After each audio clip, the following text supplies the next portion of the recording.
I'm just going to check that all of the speakers are here. I think I saw, Peter, Peter, I saw you were there. Subrat, are you here? Can you unmute? Hi, Quentin. I'm very much here. All right. Hi, Subrat. Thank you for joining. Thanks. Kadira, I saw that you were here as well. Hello. Hi, Kadira. I haven't Luchika seen will join us as well. Oh, okay. Yes, I haven't seen her yet, but I'll assume that. So I'll move her a bit ahead of the program because I saw that she warned us she will only be able to be here for the first 20 minutes. Yes. So we'll try to make sure that everyone is able to speak. And I think that's everyone. So without further ado, we're 1 minute past the hour. I think we can get started. It's a busy call with a lot of people on it and a lot of interventions planned. So thank you very much all for joining us. The idea today on the call is to give all of you updates on various plans and activities for World TB Day. So we have with us a number of technical partners, including Stop TB, including 2 members of the board. So Luchika Aditu is here with Kadira Malcock, Peter Ngola and Subrat Mohanty from the Stop TB board, and the Treatment Action Group, Lynette will be presenting. We'll also hear updates from Rachel on the Global Week of GFAN Global Week of Action, which we're all very excited about, and we've seen a lot of content on social media. So it seems that everyone is very excited and enthusiastic, and that's really thanks to the amazing work of our colleagues in the Asia Pacific. So thanks to them. Before we get started with all of this, I want to take a second to make sure that all of you are aware of the various tools that we have put forward over the past couple days and weeks at GFAN. But many of them have already been shared with all of you on, through emails, on social media, etc. But there's quite a few to keep track of. So I will just quickly cover some of the key tools we've been releasing over the past 2 weeks. As you know, the preparatory meeting took place at the end of February and the release of the investment case. So it's been a very busy month for us. For the occasion, we released a lot of content to help everyone make sense of the investment case and more generally get a good grasp of all related issues. I'm posting a number of links in the chat for everyone to look at what I'm talking. So in particular, some of the pieces of work we've been recently releasing. So we pushed out an investment case advocacy brief, which summarizes the investment case, provides key messages, a number of speaking points, and I hope will help everyone make sense of what is a fairly long and technical document, the investment case. And it builds on the civil society statement that we had released just after the investment case came out. We also released a preparatory meeting investment case advocacy toolkit. The idea is that it brings all at the same place a number of tools that we've been releasing over the past couple of weeks. It has key messages and assets for social media as well, which we hope will be useful not just in the next couple of weeks, but more broadly throughout the 7th replenishment campaign. We're releasing a number of issue briefs, which will be completing of civil society ask. So as you know, in November, we released the Fully Fund the Global Fund report, which contained, among other things, our ask for the 7th replenishment. So that the objective of that civil society ask was for it to be a fairly short and straight to the point document, really centered on the ask. But that also meant that it didn't give us a lot of space to really dive deeper into some of the emerging issues for the replenishment. And for that reason, we are releasing a number of shorter papers, each focused on a specific issue. We've released 5. 3 on each of the 3 diseases, titled Ending HIV/AIDS, Ending TB, and Ending Malaria. 1 issue brief on harm reduction, and 1 issue brief on domestic resource mobilization. The idea of those documents is really to serve 2 purposes. On the one hand, to help you make sure that you're up to date on latest developments around each of these issues, to be, to perhaps expand your knowledge and build your capacity on issues you might be less confident about. Get a few leads in terms of messaging and emerging trends, up-to-date statistics, and just having a repository of relevant resources. But also, they're meant to be able to leave behind leaflets when you're meeting with decision makers or targets for your advocacy. That's why we try to keep them fairly short. Over the past few weeks around the preparatory meeting, we held GFAN Africa with the support of GFAN Asia Pacific and us, held a number of hybrid pre-meeting for civil society. Some key messages and reflections of these meetings have been made into a report and published on the website last week. So I think these are really useful to sort of understand what civil society was, where civil society was at in terms of key issues and emerging trends before and immediately after the release of the investment case. And finally, I want to flag, even though this is a bit old news at this point, that we have a number of brand new GFAN speaker videos. We have a long and shorter format videos that, again, we hope will not just be useful in the next couple of weeks, but can be used throughout the 7th replenishment campaign. So sorry to take up a lot of time going through that long list, but as you can tell, we've been putting a lot of things out there and just want to make sure that everyone is aware of what is available to make the best use of it. So without further ado, because I know a number of the speakers are on a fairly short timeline, so I want to give the floor first to Blessy Kumar from GCTA to give us a quick update of GCTA's plans for World TB Day and any other general points you want to hit on. The floor is yours. Thanks, Quentin, but I thought you were going to ask Luchika because she has to leave. I can stay for a little bit longer, so I'm happy to switch places if she's in a rush. Yeah. All right, then fine. Then I think if you have a bit more time, I think it is indeed probably better. So then, Luchika, if you want, the floor is yours from Stop TB Partnership for any plans and updates ahead of World TB Day. Thank you, Quentin. Yes, I will have to disconnect in the next 11 minutes. Thank you. And Blessy, thank you very much for graciously highlighting that. Yes, as Stop TB Partnership, and as some of you probably are aware, maybe, we launched and developed with the inputs and contribution of a lot of our colleagues already from the late December, the theme of this year, which is Invest to Save Lives and TB. And as of late February, actually on a very unfortunate date, 24th of February, when also the bombing started in Ukraine, sadly, we also launched the World TB Day Toolkit.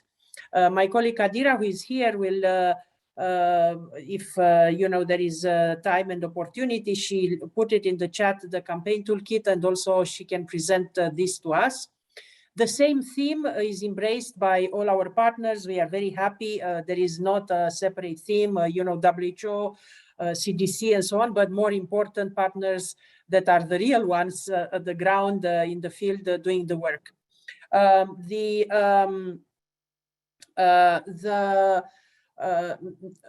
The materials and everything are highlighting 2-3 things that are a very depressing reality for us in TB and continues to remain, which is the complete lack of resources for TB. The latest data that I also presented in the Global Fund pre-replenishment conference when it was late February as well. Sorry about this. Are showing that in 2020, basically TB response benefited just of the 30% of the funds, 32% of the funds, with 68% of the funds being missed, being a gap. Basically, we had a little bit more than 3 billion available, with only 1.9 coming from the domestic, 700 a bit millions from Global Fund, and a little bit more than 200 million from donor USAID. So in total, when you put all these things together, is roughly around $3 billion of over 3 point something, over a 9 billion need, leaving us with a 6 billion gap. In front of this, this year and probably next year, the TB community will focus all their efforts on requesting funding. It's I don't think we will accept anymore to be have to deal with reduced amounts of funds and being able to deliver fully, having just a small percentage. I'm sure we can go more into that, but that's not the purpose of it. So what we plan for World TB Day, there are a lot of there are social media engagements, as you will see from Kadira. I will ask her to go briefly over the toolkit that we have. There are templates for people to produce their own T-shirts, their own posters, their own messages. That are also, all our materials are developed in 5 languages, so it's not just in English. We have them in multiple languages available that people can use that. We hope that we will be able to raise the awareness of this, because this theme aligns very well with also having a fully replenished, very ambitiously replenished Global Fund. In the call that we had about the pre-replenishment conference, I made the point that for us, 18 billion for us is just a baseline to start. You know, for us in TB, 18 billion will not mean anything, and that, I mean, will add obviously additional resources, but not as much. So for us, the more we go beyond the 20 billion, the better it will be. So we will continue with this kind of messages. For all of you to know, 18 billion replenishment, secure 16 billion for allocation, will give to TB a little bit more than $1 billion per year, which is of course good money, but it's by far insufficient for what the needs are.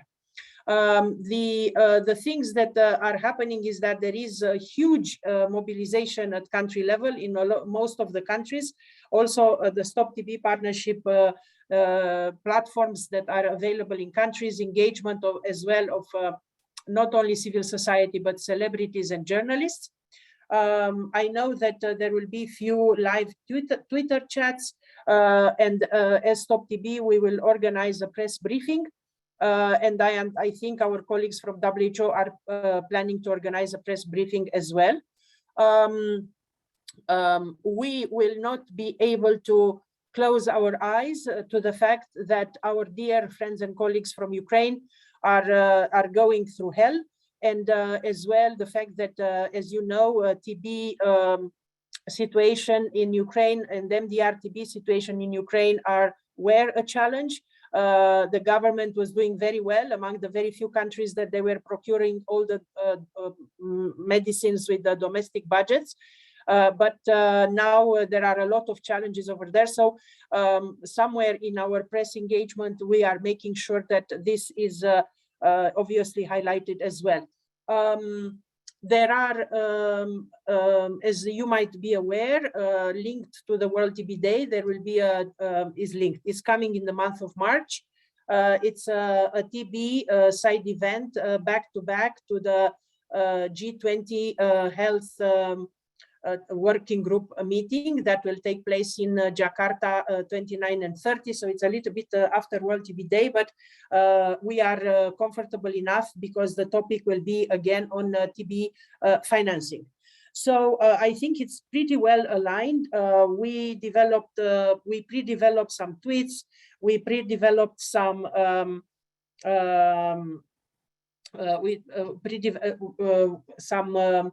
messages. that can be tailored and refined, and we can make it even stronger, that will serve the purposes of all of us. The difficulty, as always, with TB is that, and we are very grateful for this platform here and the GFAN colleagues and everyone that is here online, is that very often, I think it's not just a TB, I think it's in general of us in public health, there is very little amplification outside ourselves, so we all tweet, retweet, but then we reach a sort of wall in which we never go beyond in the general population. And for TB is very clear. I think it's actually for all of us. I don't think we reach the millions that we normally should, because what we speak here is so important. So anyway, I will stop here. Maybe Kadira, if needed, Quentin, you tell us if you want her to show a bit the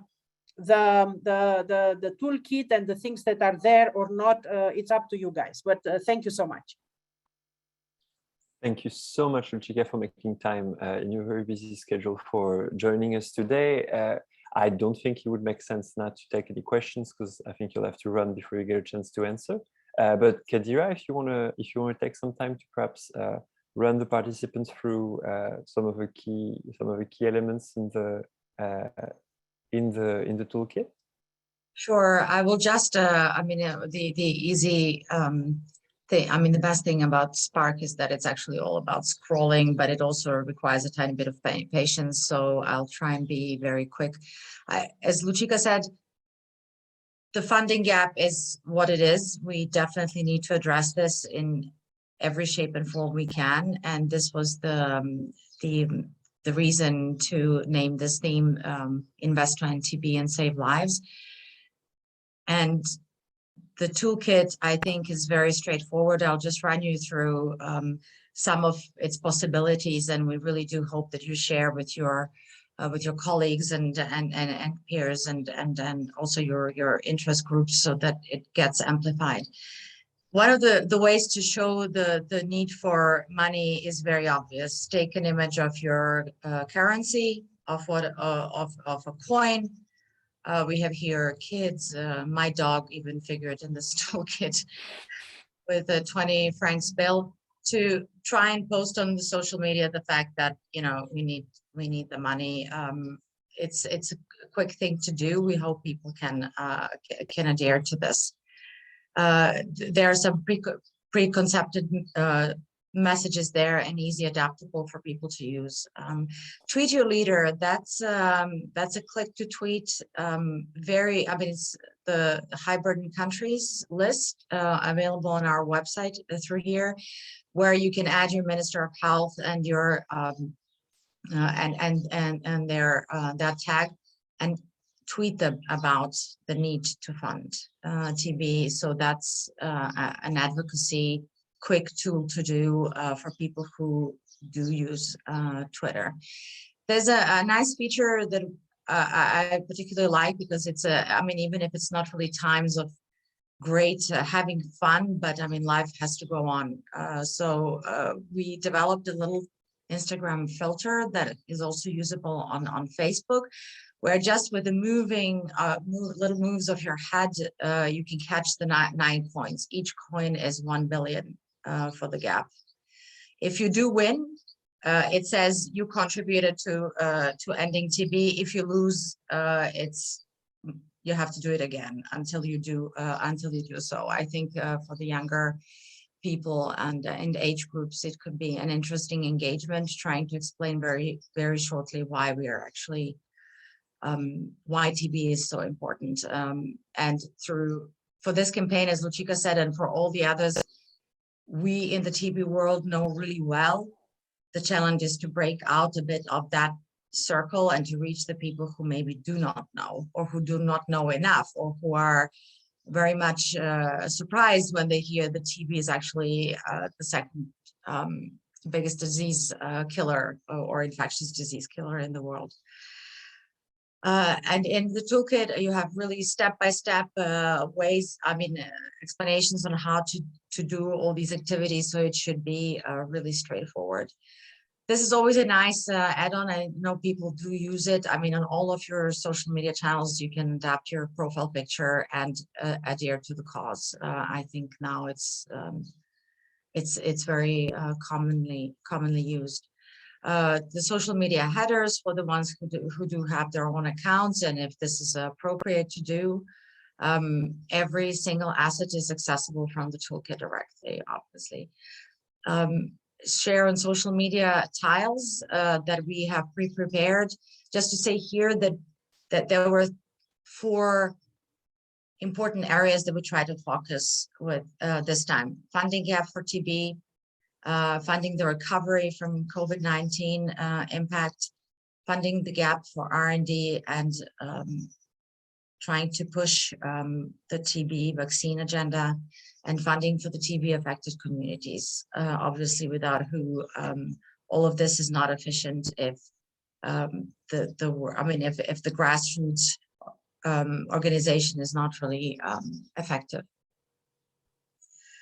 So these are the tiles. There are also proposed messages to go with that, but by all means, everybody can adapt those as they find fit into their own settings. We are not claiming that we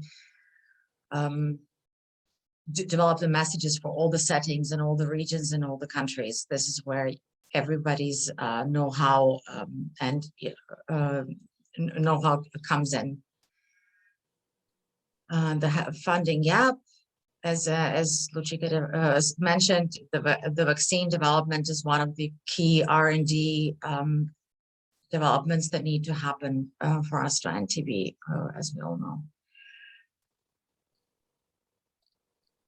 Now it's coming to the tools where you can use your imagination. This is a very nice tool. It's in, as Lucica said, it's also in, besides English, in Arabic, Chinese, French, Russian, and Spanish, the UN languages. I know some partners did want to take it a step further, and we're gladly accommodating people who want to get the source files and translate into their local languages, which is a great add-on. But here, I mean, you add your picture, your logo, you can customize your message. You just click done, and you have even a poster that comes out of this, and that can be shared easily, a tile on the social media, or even a poster for print. So that's something that people can do themselves. The backgrounds, Lucica had one nicely done. Obviously now in this virtual world, if we're also encouraging people from Stop TB and also all of our partners, including you, through this month of March to use these Zoom backgrounds, and they're not only for Zoom, they're for Teams and Google Meet. Very simple, but a good way to adhere to the cause. If you do, let us know through this little click here, and a little form that is available on the website about an event that you're doing in your city, in your region, in your country, virtually. We will pin it on our Google map, which is already starting to populate nicely. I see people are using it. Like this, the entire community and the world can see actually what's being done on and around World TB Day. It's not necessarily on the 24th of March, but it gives a nice sense of community, and I think people do like to know what others are doing and also share what they're doing, which makes total sense. If you also share a website or other communication around this, we can also add it to the little pin on the Google map. So another advocacy feature is to send a letter to your decision makers. There's a template letter there for people to adapt and adjust. It's in English though, but I think it serves well as an addition or an idea in terms of how to write such a letter, and just ask them to do something about TB. Light Up for TB is there for like now many years. It's not a must. If people do feel that they can ask the local authorities to light up for TB, that's very much appreciated, and we will definitely show it on our website as well. There's a little template letter as well to facilitate that writing to the local mayor or local administrator if there is appetite for such an activity. In addition, here are all source files for people that can locally make the pins. A mask is probably still relevant, but we can customize it. I don't know if that's something that people would like to do.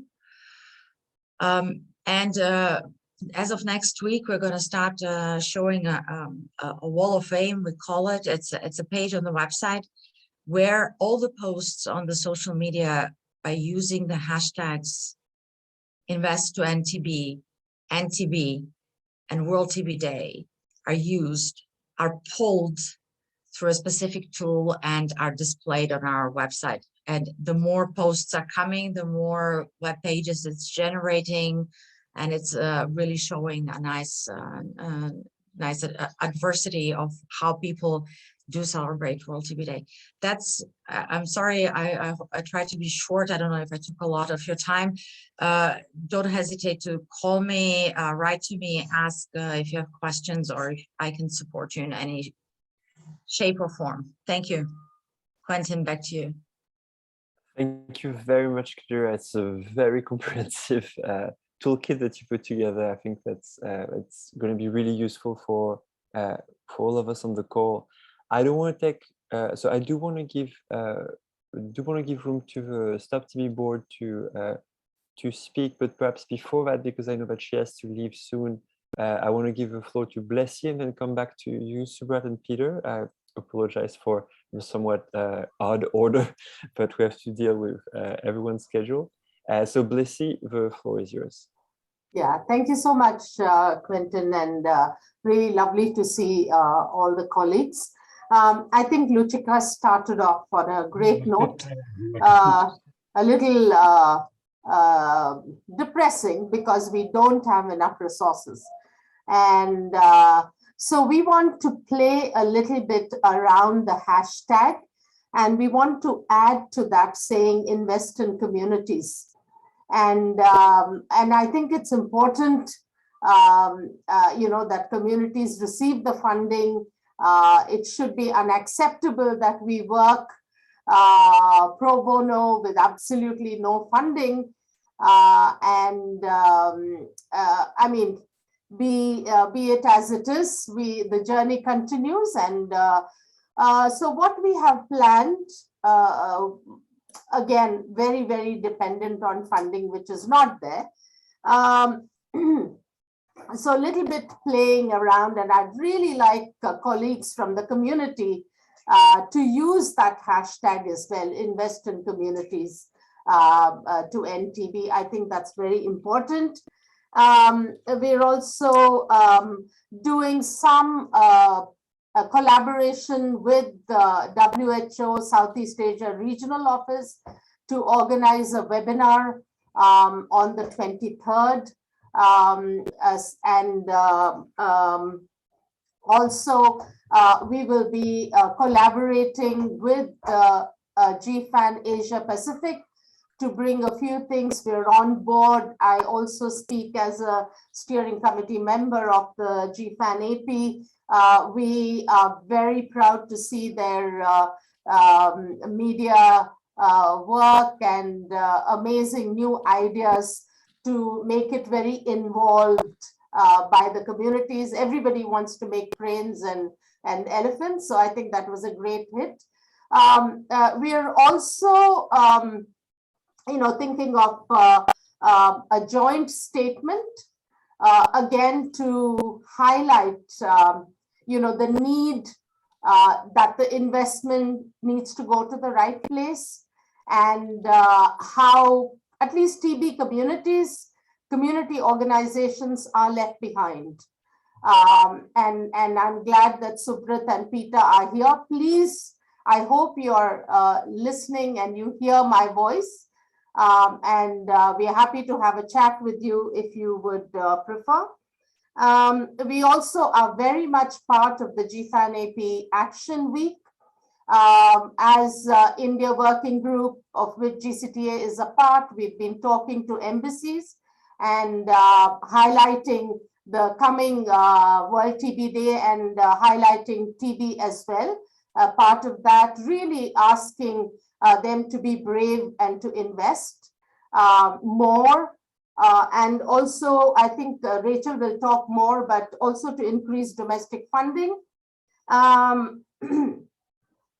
And we basically want to get the voices of the affected community.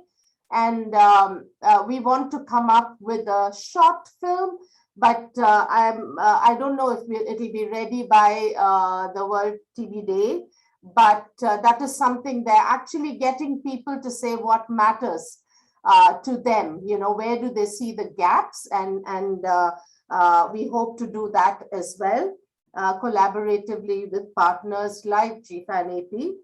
And we hope that the campaign, you know, there's a lot of excitement around World TB Day. And once 24th of March comes, we all say, whew, and then it goes silent till the next year. And then there's again, you know, some excitement. So rather than keep it from that one event to one event, we would like to take this campaign continuously and make use of every opportunity. We really want to make something stand out for the International Youth Day, because young people are really missing in the TB response. So I think we need to bring them, build their capacity to be, you know, really outspoken leaders, demanding, challenging, holding leaders accountable. You know, and holding ourselves accountable. I think it's very, very important. And you know, really take every opportunity that comes, and not just World TB Day, because in the end, we all want to see TB ending. And for that, we all need to do whatever we need to do. But I just want to reiterate that without funding, with zero funds, these will all remain dreams. And we don't want to see anyone in that position. Unfortunately, GCTA is working with very almost no funds, dependent on community partners to actually support us, which 2-3 have already done, and we're very grateful for that. And but we will, you know, go on and work, and hopefully we will make this World TB Day invest in communities, invest in TB, and save lives. Quentin, from my side, that's it. But if people want to ask questions, I'm quite happy to do that. Oh, one more thing. We will be coming up with community-based infographics that we will launch maybe on a daily or an alternate day basis for that. But we will share the joint statement, which I think will be quite powerful, which we will be doing with GFAN AP. Thank you. Thank you very much, Blessy. I think we'll have to wait till the end of the call for questions, because I want to make sure that everyone gets a chance to speak. So I know you have to run, Blessy. Thank you so much for joining. If anyone has a pressing question for Blessy before she jumps off the call, now is the time to raise your hand or unmute. 3, 2, 1. All right, I'll take that silence as everyone agrees and supports. Thank you again for your time, Blessy. So now we can go back closer to schedule, and we'll be hearing from the members of the Stop TB board. I don't know which of you, Peter Subrat, wants to go first. Never mind, Quentin. Peter, you can go ahead. Community. Okay, thank you very much, Subrat. This is a very important period for us, not only because it is the replenishment period, but it's also that the replenishment period comes at the time when we are also going to celebrate the World TB Day. In my lifetime, I've lost 20 members of my family to either malaria, TB, or HIV. The last death was in 2018. I lost a sister who died of TB meningitis. All these lives could have been saved if we had had fully funded replenishment. And that's where our heart now is, a fully funded replenishment. Because these deaths could have been avoided if there was better diagnosis, their help came too little too late. We are happy that the replenishment is 18 billion US dollars, which looks attainable compared to 14 billion in the last replenishment. But the investment case projects that by 2026,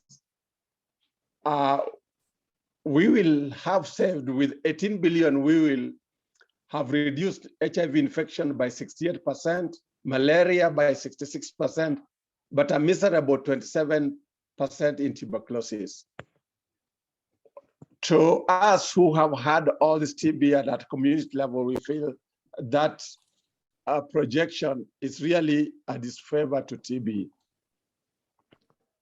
The world is also now engaged in pandemic preparedness and response. Yes, these three diseases has remained practically pandemics in the low-income countries, killing 10 million, TB infecting 10 million every year, killing 1.5 million, malaria infection 400 million, and killing about 625 million, and that's the data for the year 2020. Every time the community tries to raise their voice on TB, particularly in this period when we are doing the replenishment, it is look like the communities are demanding and competing with COVID-19. But the COVID-19 gives us the capability, the world capability, because we raised 20 billion US dollars in just 1 year, between 2020 and 2021 for COVID-19. But you find that we are asking for a target of 18 billion in a span of 3 years. In the last period, we had 14 billion target, but we saw a number of countries are also just pledged the money. They never brought all the money into the global fund, and that is a big problem. Whereas the world might raise the 14 billion, a lot of burden also goes to the country contributions. And that is the country contribution to TB, HIV, and malaria, at a time when most countries' economies have really been affected by COVID-19. And so the community are well placed to are going to get into conflict with our governments, that they must fill the gap if we can't get enough of that 18 billion. And we are prepared to go the extra mile to save lives.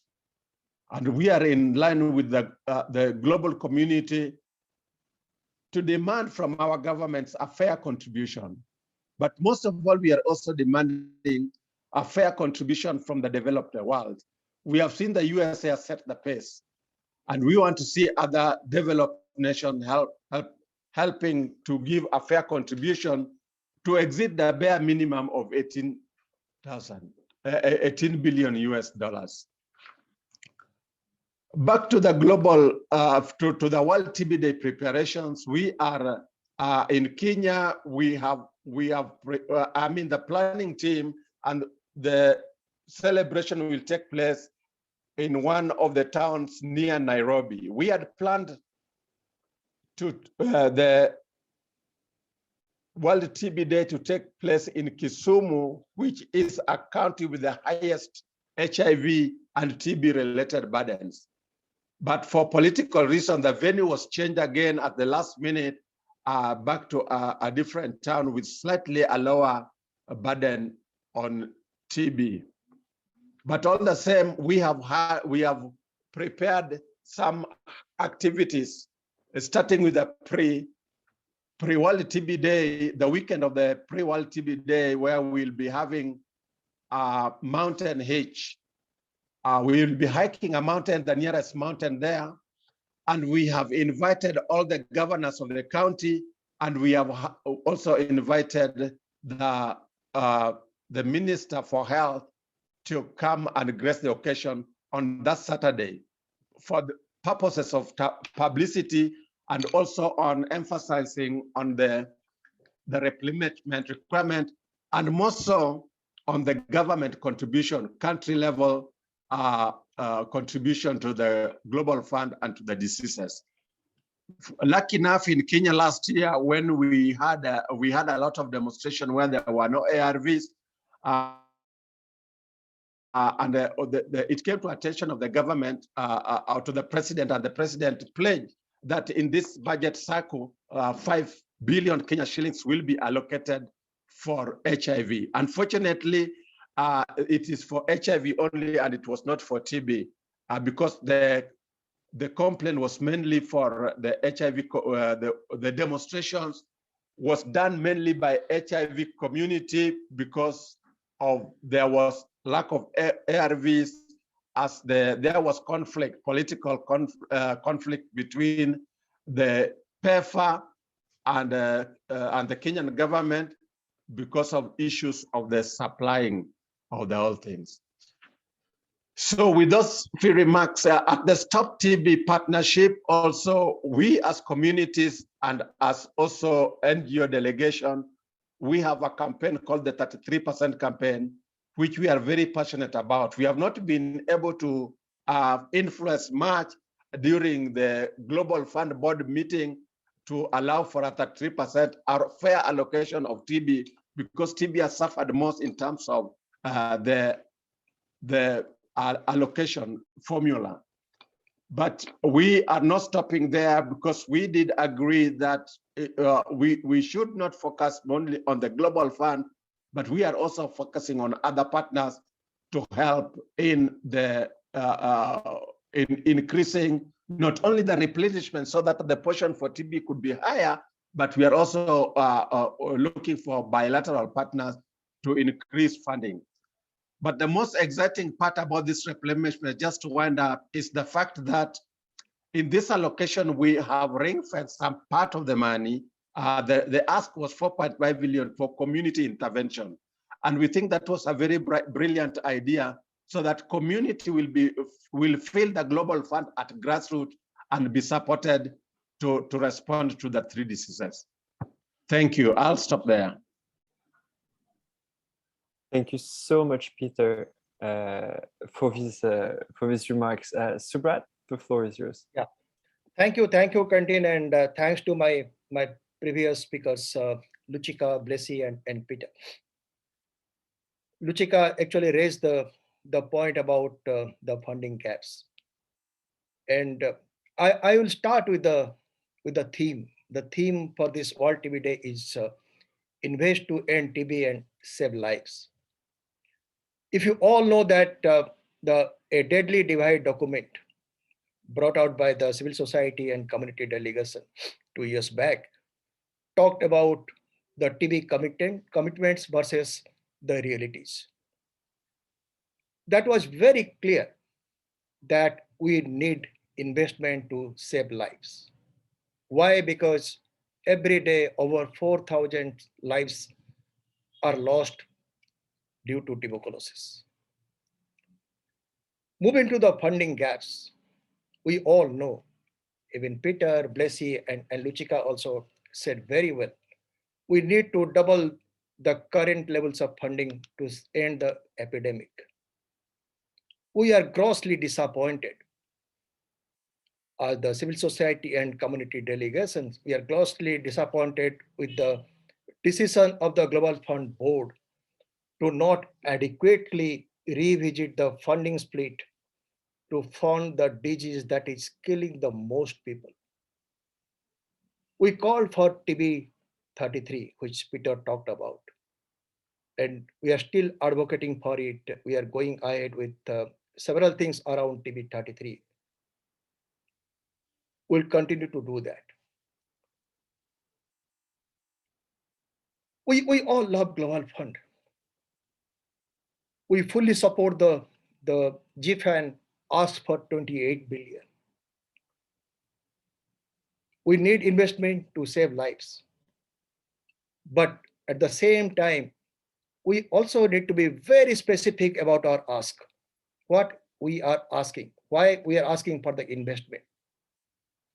It is the right of people affected by tuberculosis to have access to the most accurate and efficient diagnostic. We need most accurate and efficient diagnostic. You look at the COVID, in 2 years' time, the world could come up with the COVID vaccine. That's fantastic, excellent. Thanks to the scientists, the researchers working around COVID vaccine. Unfortunately, we do not have a vaccine for tuberculosis. TB needs a vaccine, certainly a vaccine by 2025. We must fund communities. This includes the community-led service delivery and should include the work of advocacy, accountability, system building, and everything. We have challenge facility for civil society as mechanism created by, supported by through the Stop TB, which have supported so many community organizations at the field level, at the grassroots level. We are talking about advocating about community rights and gender. Why not the investment should be increased to support the challenge facility for civil society grant? We would encourage and advocate that Global Fund should pitch in more money for the challenge facility for civil society grant, which can really make a difference for the small NGOs, small organizations, community-based organizations working in the field. We also require funding. We require investment to see that for the TB program, we have infrastructure, we have systems. There are communities who need to be strengthened, who can work closely with the health system at the country level. And finally, as Luchika started in the beginning, we stand with our friends in Ukraine. We all know that what's happening in the country, and we equally concerned for the people who are with tuberculosis, living with HIV and malaria also.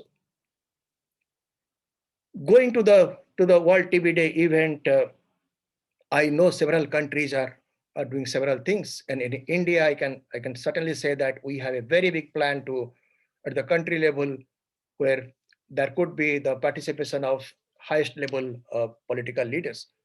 I know in the other countries like Indonesia, Cambodia, and other places, and Peter talked about Kenya also. I know in Nigeria things are happening. So now we have tools. For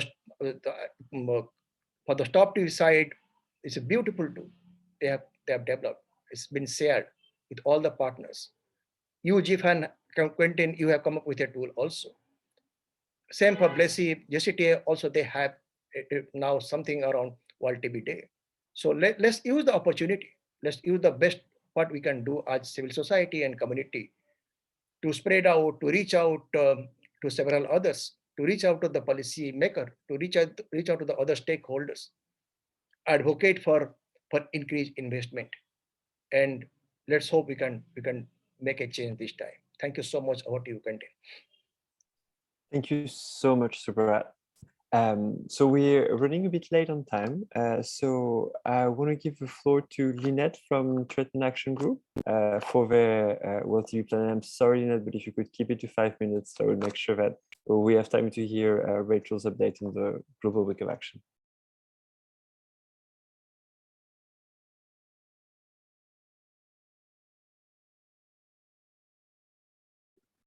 Good afternoon, everyone.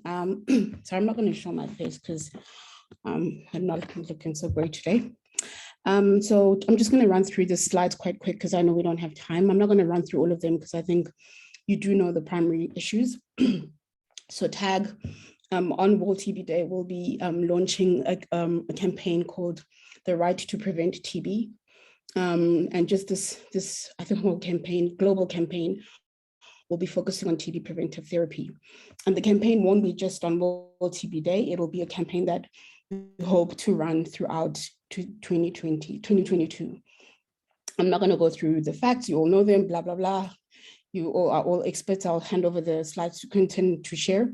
But what is critical is just to know that there was a commitment that was made at the 2018 TB high-level meeting to basically get 30 million people on TPT by 2022. We've got now short course therapies, rifampicin-based therapies. We've got a therapy for 3 months. We've also got a therapy for 1 month. So we've got 3 HP and we've got 1 HP.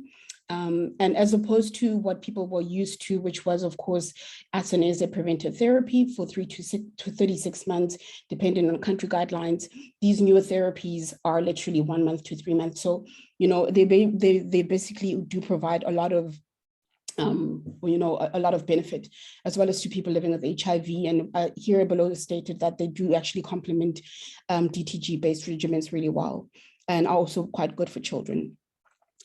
Here's the slide that shows how far we are in terms of TPT, in terms of all ages. We can see that we're missing targets quite widely. You know, PLHIV have already exceeded the targets. You know, honestly, people living with HIV are so cool. So we really need to kind of like amp up ourselves. We're looking at a 1.2 million rate, which is 25% of household contacts. These are basically people who, of course, your families, if you've got TB, your family should also be on TPT, but this is not happening. And which children are really like not doing well. So we've left the children behind again, as usual. I don't know why. We make so many children and yet we somehow just leave them behind when it comes to a lot of interventions. So this campaign will be focusing on children as well very closely. So household contacts as well as children under the age of 5. And the reason why TPT is a human right is that at current point, we're sitting in a place where while we do have the new short course treatments, what is not good is that recently the manufacturers have announced that they want to increase the price of TB preventive therapy. So they, for instance, the originator Sanofi wants to increase their price from $15 to $18. And the generic manufacturers, which we supported to get into the Impact for TB program that is funded by Unit Aid, also want to start their price quite high, 20 to lower. We're saying we want the price to remain at $15, but to decrease. We've got a third manufacturer that's just joined the group called Lupin, who's supposed to be launching their product around World TB Day. We hope to announce that news, and they coming in at a price of about $10. So we hope that they come in with a price of $10. I just sent that out into the universe. Let's do that, people. Send things out into the universe and let us manifest this money. They will come with a price that is needed. Otherwise, a lot of countries cannot afford the new short course treatments, and we'll just keep giving people the IPT. And the problem with IPT right now is not only duration, but it's also the fact that they keep running out of stocks of vitamin B6, which causes a lot of side effects. Need for speed, we need the manufacturers to prioritize child-friendly forms of TPT. They're not doing that quite effectively. And of course, to support the call to action 2.0 that was launched last year by WHO to ensure that we are using the short course therapies. So the campaign will be largely the aim of this campaign is to call governments, manufacturers, donors, and partners to keep their promise they made for equitable access to TB preventive therapy, because it is a right. We want the right supplies volumes, we want the right to equitable access, we want the right price, we want the right to life.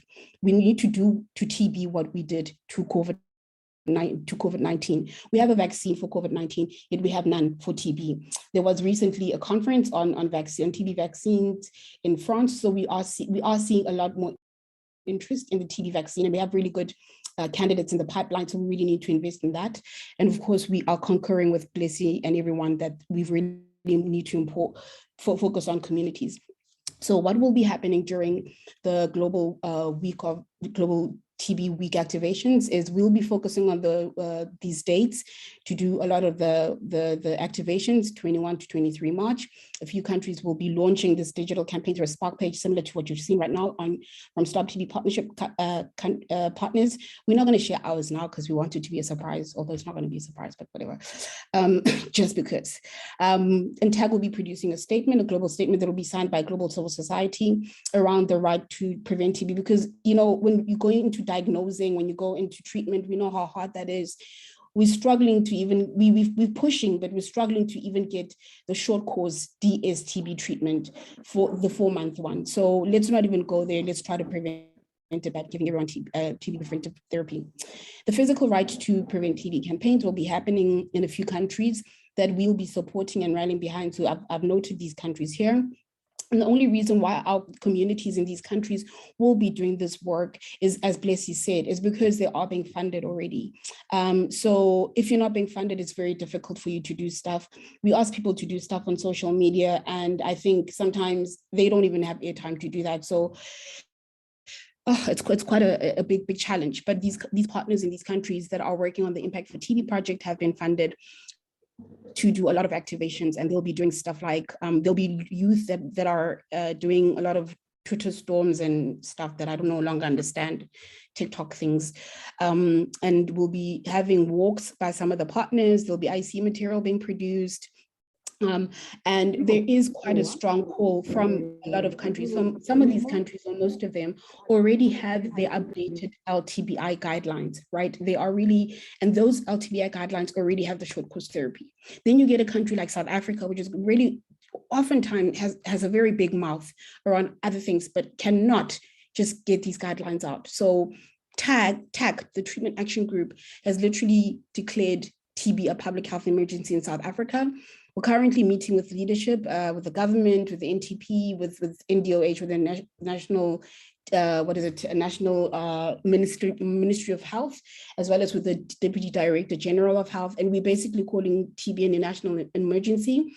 And we want to see things such as integrated COVID and TB screening being integrated properly. We want to see a lot more proper monitoring, because they're doing it for COVID, they can do it for TB.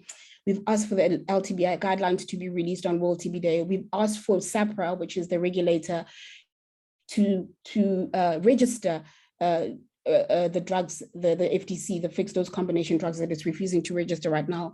And we've basically called for money to be invested in communities. A lot of the time we say there is no money around TB, but a lot of donors and partners already do give a lot of countries money. It's where is that money? Who's got money doing what? So South Africa is trying to kind of come up with that multi-sectoral response framework. They're using that to bring everybody together, including across various ministries, whether or not it's water, health, housing, because if TB is a poor man's disease, then you need to look at those kind of those issues, socioeconomic issues. You cannot ignore them. So this will be, that is what's happening in South Africa. But TPT will be part of the campaign in South Africa, including the launch of the guidelines. That will make sure that happens.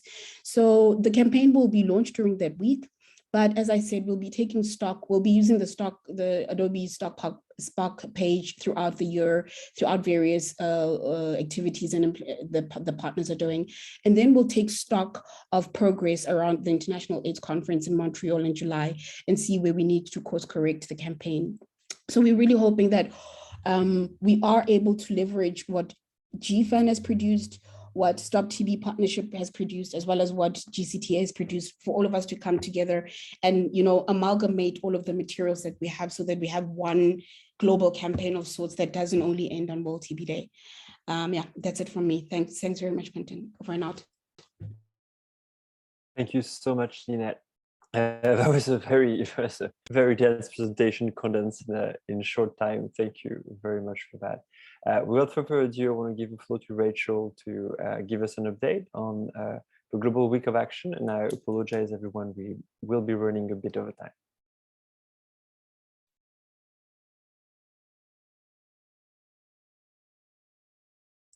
Okay, so I will be quite brief. I have a lot of slides, but I promise this is the only one with pictures. Good morning, good afternoon, good night. My name is Rachel Ong. I'm the Regional Coordinator for Global Fund Advocates Network Asia Pacific, and I'm based in Singapore. Before I begin, I would like to thank Lynette for raising some very important points in the presentation about how important it is still also to not just demand for monies from external sources, but also that domestic resource mobilization and holding our own governments accountable is also very important.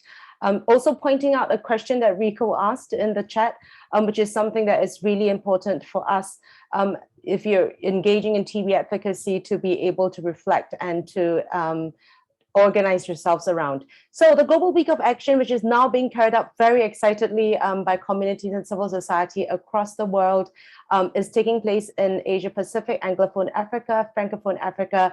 We've just had one more confirmation from Argentina, just as we were talking in this session. There's an action in Europe and there's an action confirmed with 2 others pending in Eastern Europe, Central Asia. 57 letters have been prepared for all the donors that had pledged to the last replenishment plus, including 2 that we're targeting for increased or actually new pledges for the 6th replenishment. So we have some resources. I'll pop the page into the link into the chat very shortly. But just to let you know that there are 2 things that are coming out in the next few days. The sign-on page will happen in the coming weeks. We want to make sure all the coding is done correctly before that is done shared. And we have really cute, exciting social communication stickers for the campaign to be shared. So moving very quickly, but drawing your attention, if you have not done so, please go to your Twitter account, find this tweet that is highlighted in red, that's from the Office of Global Affairs, that actually shows and demonstrates the US commitment to actually reach that 18 billion. So we're hoping for you to actually share and retweet and like this tweet from the Office of Global Affairs. And I'm on the same page, you will see some other tweets that's been happening over the last week. I grabbed them at 3 p.m. my time, so I'm sorry if I've missed out some of them, but there were so many, I couldn't put everything together. So this is what's happened in GFAN Africa in Kenya. Real cheers to our GFAN African team mates. We have exciting t-shirts that were made by our colleagues that are used in Rwanda and other countries, showing the elephant, which is a symbol of wisdom, and the origami paper crane, which is a symbol of love and hope during challenging times, with all the hashtags and the stickers. And they've already visited the Republic of Korea's embassy. There is also our colleagues in Burkina Faso gathering. You can see them trying to learn how to do the paper cranes in their offices. We also have colleagues in Uganda who are doing the same. And then there are colleagues that are in Indonesia, and it's really exciting because the C20 kickoff meeting started this week, and we actually got colleagues to bring down posters to rally everyone together to raise more awareness with civil society colleagues beyond just the health sector around the importance of the Global Fund.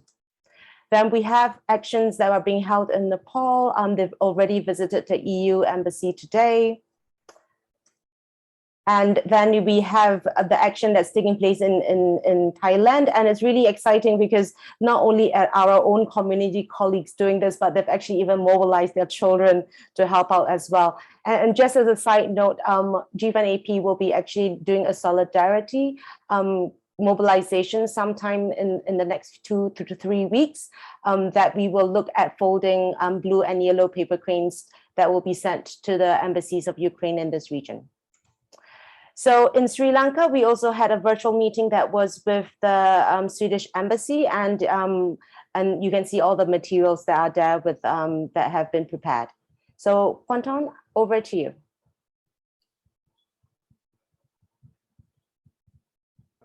Thank you so much, Rachel. Lynette, I saw that you had your hand raised earlier. Do you want the floor back? No, I was just saying that I had a dream about these paper crane things. This is all going to work out. Congratulations, Rachel. I also want to make one.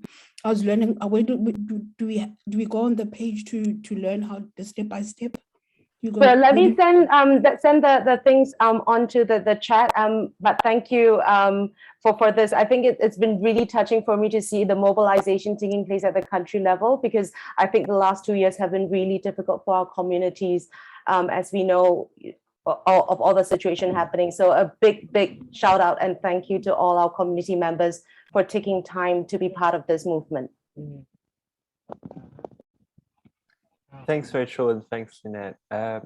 With this, we're 5 minutes past the hour. I would love to give everyone the time in the room to have a more lively discussion, but I think it is already quite late. So I will close the call. Thank you everyone for joining. Thank you to all the presenters for making the time and for a really interesting presentation. It was extremely motivating to see that there's a lot of support for the GFAN ask of 28.5 billion. I heard in particular from Peter that our 4.5 billion for community-led responses was particularly appreciated. We very much align with our TB colleagues to say that 18 billion has to be thought of as a minimum, a bare minimum, I would add. And so it's good to hear that message coming out of the call as well and of the presenters. I will leave everyone to the rest of their day, afternoon, nights for some of us. And thank you all for joining, and thanks again for all the presenters. Bye-bye. Bye-bye, Quentin. Bye, thank you. And let's keep the fire burning. Bye, Peter. Bye.